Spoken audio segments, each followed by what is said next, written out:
what I am listening for when I'm tuning is I don't want to hear wah, wah, wah, wah, wah, wah, any of that.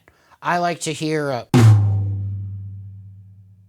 If you hit your drum head and you're noticing you hear this sound, wah, wah, wah, or you hear any of that, that means it's seriously out of tune.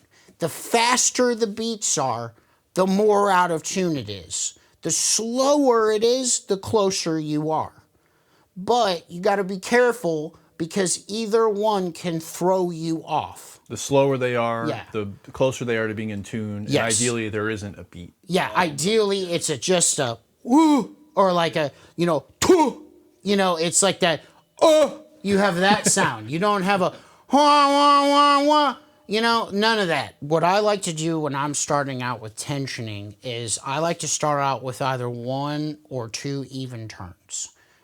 Most drums, you can get them pretty tight with not as many turns as you think. I've set up and tuned drums where simply I did 3 full turns on the toms and the snare and it sounded great. Typically smaller drums are easier to tune because they generate a higher pitch sound and they have less lugs. Less lugs, less information, less overtones.